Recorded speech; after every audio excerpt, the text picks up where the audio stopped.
आपके साथ रखे ऑनलाइन डिग्री दे दो। ये वेन्यू में आके ना ऐसे 8 घंटे बात करने का मन होता है, but I'll keep it short. So yeah, the topic is how do we stop जो पैंडेमिक ये लोग बोल रहे हैं हमें इतने साल से कि आने वाला है, उसको हम कैसे रोकें. So before we go into that, थोड़ा कॉन्टेक्स्ट कुछ चीज़ों का समझना ज़रूरी है. इसके पहले हम फ्यूचर पैंडेमिक पे आए. So I'd just like to start with saying कि मेरा एक वीडियो है मेरे चैनल पे जहाँ पे मैं अपनी 5-6 साल की जर्नी डिस्क्राइब कर रहा था since 2015 मैंने वो कब. और मैंने वहाँ पे एक पोस्ट शेयर किया था 2017 में जो बिल गेट्स एक म्यूनिक की सिक्योरिटी कॉन्फ्रेंस अटेंड कर रहा था और वहाँ पे he was warning that bioterrorist attack will come in the future और mostly it will be linked to smallpox and काफ़ी सारा उससे destruction होगा and after that vaccination, mass vaccinations and everything will be needed. So ये warnings actually आप elite की follow करोगे तो going back to Rockefeller Foundation 2010 उसके बाद काफ़ी सारे छोटे मोटे events हुए हैं. 2009 swine flu, after that Zika, Ebola. So ये सब छोटे मोटे scares लाके उन्होंने legal infrastructure globally set out किया और उसके बाद ये कोविड का मेन ग्लोबल ऑपरेशन लोग ने रोल आउट किया. उसके कुछ मेन रीजंस थे. आई वुड से लुकिंग बैक लास्ट अगर 2-3 साल हम लोग देखें तो उनके नज़रिए से और पूरी न्यू वर्ल्ड ऑर्डर की समझ रखते हुए एटलीस्ट मेरे एनालिसिस में मैं मानता हूँ कि लोग ने ये पूरा थिएटर जो है लास्ट 2 साल का it was rolled out mainly ये देखने के लिए कि लोग इसको रिस्पॉन्ड कैसे करते हैं and to study people psychology कि जब हम लोग लेट्स से 0.1% लिथैलिटी का अगर वायरस हम लोग अपनी बायो लैब से लिंक करते हैं और ग्लोबली वो स्प्रेड होता है तो फिर उसका क्या इम्पैक्ट पड़ता है लोगों पे और वो कैसे रिस्पॉन्ड करते हैं. तो आप लोग सोचो एक इनविजिबल वायरस ओके जिसके यू कैन से मोस्ट लोगों को एसिम्प्टोमेटिक प्रेजेंटेशन था उसका. इसके बावजूद भी मोस्ट लोगों ने लॉकडाउन एक्सेप्ट किया, मास्क मैंडेट्स एक्सेप्ट किया, वैक्सीन मैंडेट एक्सेप्ट किया डिस्पाइट वायरस इतना खतरनाक भी नहीं था और उसके विजुअल सिम्पटम्स नहीं थे. अभी आप सोचो कि कल को ये लोग स्मॉल पॉक्स का कुछ लेके आएंगे तो हम लोग उसको डाउन प्ले भी नहीं कर पाएंगे बिकॉज हम लोग बोलेंगे कि क्या इतना कुछ खतरनाक नहीं है बट आसपास हमारे लोग मर रहे होंगे फिजिकली विद सिम्पटम्स एंड उनकी स्किन भी खराब होगी अगर ऐसा कुछ ये लोग लेके आते तो. सो हमें ये समझना जरूरी है कि उन लोग ने सिस्टम कैप्चर किया है. तो ये कोई लास्ट 2-3 साल में हुआ वो लास्ट 2-3 साल का इवेंट नहीं है. इट हैपेंड बिकॉज इसकी पूरा इतिहास जाता है at least till 2000. You can trace it from I would say at least going back to 1950s. यहाँ पे Parimal ji is talking about Eugenix.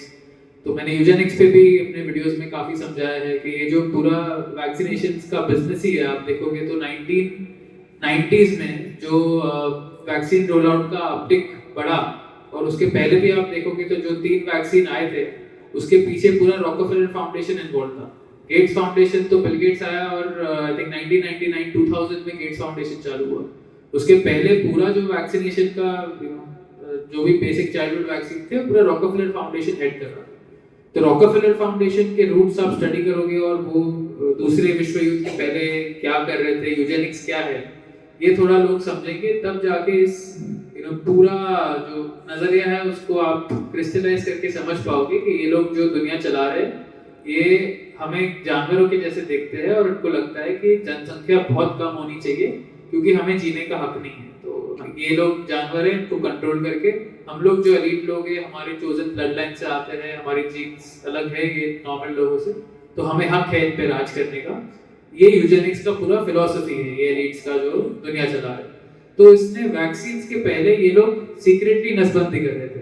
इस पे भी पूरा डॉक्यूमेंटेड हिस्ट्री है, आप जाके मेरा भी वीडियो है इस पे वो देख सकते हो.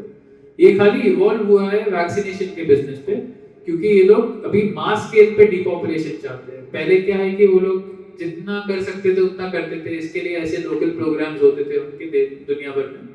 बट अभी क्योंकि इनका जो टाइमलाइन है वो और करीब आ रहा है 2030 का 2030 में तो पूरा फाउंडेशन ये लोग इंटेंट कर रहे हैं बनाने का. बट इट इज समथिंग पूरा न्यू वर्ल्ड ऑर्डर अगर ये लोग सक्सेसफुल रहते हैं तो उसको बाय 2045 ये लोग बात करते हैं कि सिंगुलैरिटी आएगा जहाँ पे हम लोग मशीन्स के साथ और आर्टिफिशियल इंटेलिजेंस के साथ पूरी तरीके से मर्ज हो जाएंगे। तो ये नेक्स्ट 2-3 डेकेड हमारे लिए बहुत इंपॉर्टेंट है। ये जो स्ट्रगल है, ये फाइट है हमारी, बढ़ती रहेगी।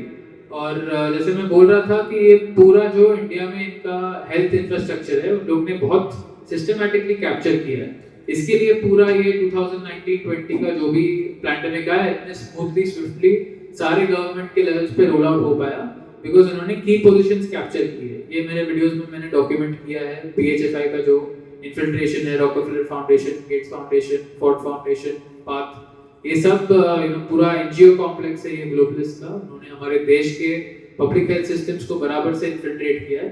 इसके लिए आप देखोगे राजेश भूषण भी जो आज है, और ये जो भी ministry of health and family welfare, ICMR, ये संस्थाओं में जो लोग बैठते हैं वो लोग साथ में PHFI की बोर्ड में भी बैठते हैं। और फिर PHFI का फंडिंग आप ट्रेस करोगे तो फिर Gates foundation, Rockefeller foundation, pharmaceutical company से भी ओपनली इनको फंडिंग आता है, GSK से, मर्क से, फाइजर से इनको बहुत सारे ग्रांट्स आते हैं चलाने के लिए। और फिर ये लोग जाके पूरे गवर्नमेंट में अपने लोग प्लेस करते हैं और उनका एजेंडा इंप्लीमेंट होता है।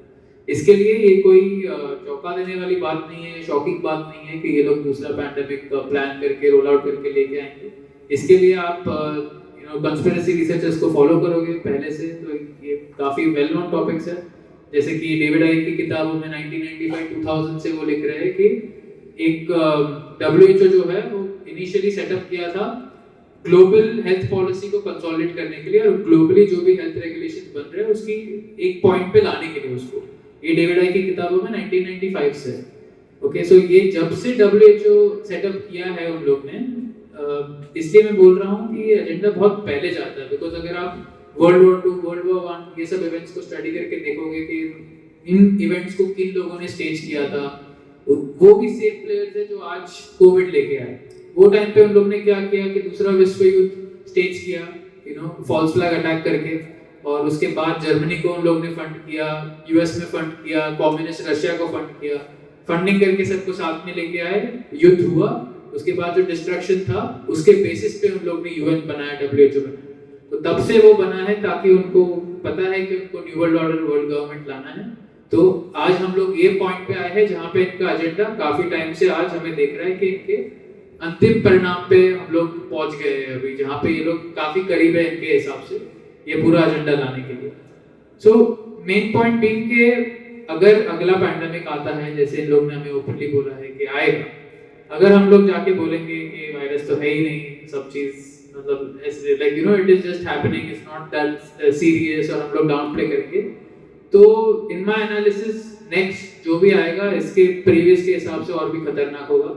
और अगर अभी के टाइम में भी, कोविड के टाइम में लोगों ने हमको सीरियसली नहीं लिया जब हमें डाउन प्ले किया, तो नेक्स्ट टाइम भी ये काम नहीं करने वाला। और मेरे हिसाब से तो सच है भी नहीं, लाइक कीटाणु जो रहते हैं वो ससेप्टेबल लोगों में समस्या पैदा कर सकते हैं। सो आई वुड अर्ज पीपल के हमारा जो नैरेटिव रहेगा टुवर्ड्स, चाहे हम लोग RT-PCR के बारे में बात कर रहे हो, चाहे वैक्सीन्स के बारे में बात कर रहे हो, मास्क के बारे में बात कर रहे हो, तो हमारा नैरेटिव साइंटिफिकली बेस्ड होना चाहिए, एविडेंस बेस्ड होना चाहिए।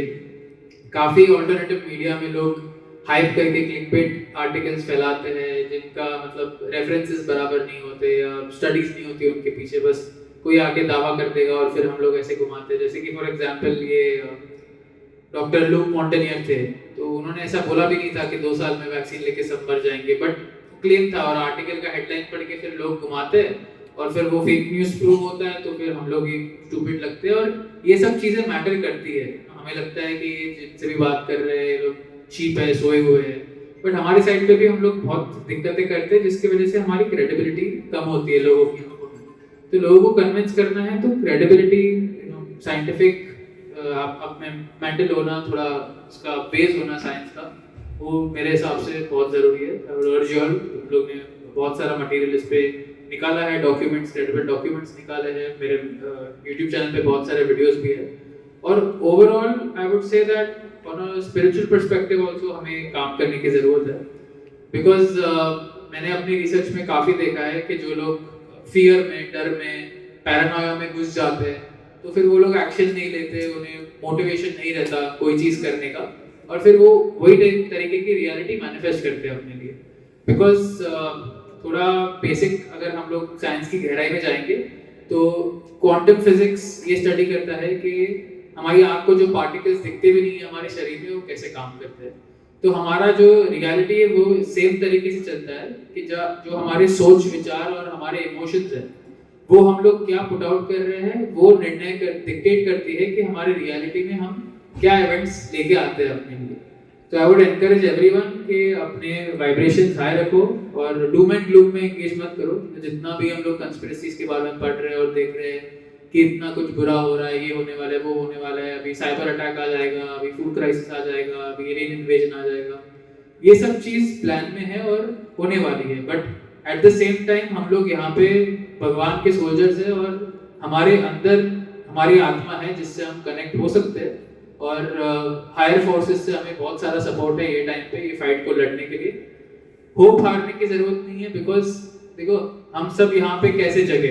मैं आई थिंक आदित्य से लंच पे बात कर रहा था, हम लोग डिस्कस कर रहे थे कि जब हमारी लाइफ में कुछ पेन हुआ या हमें कुछ डिस्कम्फर्ट महसूस हुआ, जस्ट थोड़े लोगों के एग्जांपल दे देता हूँ, like Nisha here for example, you know, उनका अवेकनिंग हुआ after she got cancer herself. So it was a painful event, जिन्होंने तो पुश किया उनको कि मुझे एलोपैथी में नहीं जाना है, I will make sure that I find a natural solution. Similarly I have my story, हमारे सबके पास अपने स्टोरीज है कि हम लोग जगे कैसे। वो कंफर्टेबल प्रोसेस नहीं था हमारी लाइफ में, कुछ तो ऐसा हुआ जिसको मतलब हमारे दिमाग को कन्विंस किया कि कुछ गलत चल रहा है, या you know there is some kind of trauma जो हमें मिला उससे, कि झूठ बोला गया हमें ये स्टेज पे। काफी लोगों के पर्सनल मैटर्स थे, वो यू नो इमोशनल अपहीवल की वजह से वो लोग जगे, वो पेन की वजह से। तो ऐसे ही ग्लोबल स्केल पे पॉपुलेशन पे भी ये सेम तरीके से काम करता है। अगर इंडिविजुअल अवेकनिंग है वो पेन से या डिस्कम्फर्ट से चालू होती है, तो पॉपुलेशन लेवल पे भी हम लोग देखेंगे कि जितने इनके अटैक्स आएंगे, जितने ये अपने कार्ड्स प्ले करेंगे इनके एजेंडा के, जैसे कि यू नो सीबीडीसी का मैटर हो गया या अभी क्लाइमेट क्राइसिस हो गया, उसके बेसिस पे मैनिपुलेट कर रहे हैं, जितना वो इंटेंसिफाई होगा उतना लोगों की आज़ादी कम होगी, उतना लोग सोचने पे मजबूर होगी क्या चल रहा है, क्यों चल रहा है, और इतना हमारा मूवमेंट का स्ट्रेंथ बढ़ेगा। तो अभी you know don't get disappointed कि हमारे साथ लोग जुड़ नहीं रहे हैं, बिकॉज मोस्ट लोग हमारे मूवमेंट में तभी जुड़ेंगे जब कोई क्राइसिस आएगा। अभी हमारा काम क्या है कि हमें लोगों तक इंफॉर्मेशन बांटते रहना है, because we are for warning them. मेरी खुद की जर्नी में मैं देख के कह सकता हूँ कि मैंने अगर मेरे दोस्तों को 5 साल पहले नहीं बोला होता कि पैंडेमिक आने वाला है, तो जब आया उसके बाद वो मेरे साथ में नहीं जुड़ते। But because I told them 5 years back and they told me all kinds of things back then, but once it came they were like, how the fuck did you know? You know, so it helps to build credibility in people's minds. इसके लिए अपना काम करते रहिए, लोगों तक सच बोलते रहिए। They might think you're crazy now they're talking के न्यू वर्ल्ड ऑर्डर आ जाएगा, माइक्रोचिप लग जाएगी, बट उन्हें हमें बोलते रहना है। और जब आएगा तब वो लोग, अगर उनमें अंदर उनकी सोल एक्टिव रहेगी, स्पिरिचुअलिटी पे, ट्रूथ पे, मोरालिटी पे उनका थोड़ा भी इंक्लिनेशन रहेगा, तो वो आपके साथ आके जुड़ेंगे। सो no need for despair or fear or anything like that. Keep your vibrations high and keep speaking the truth. Thank you so much.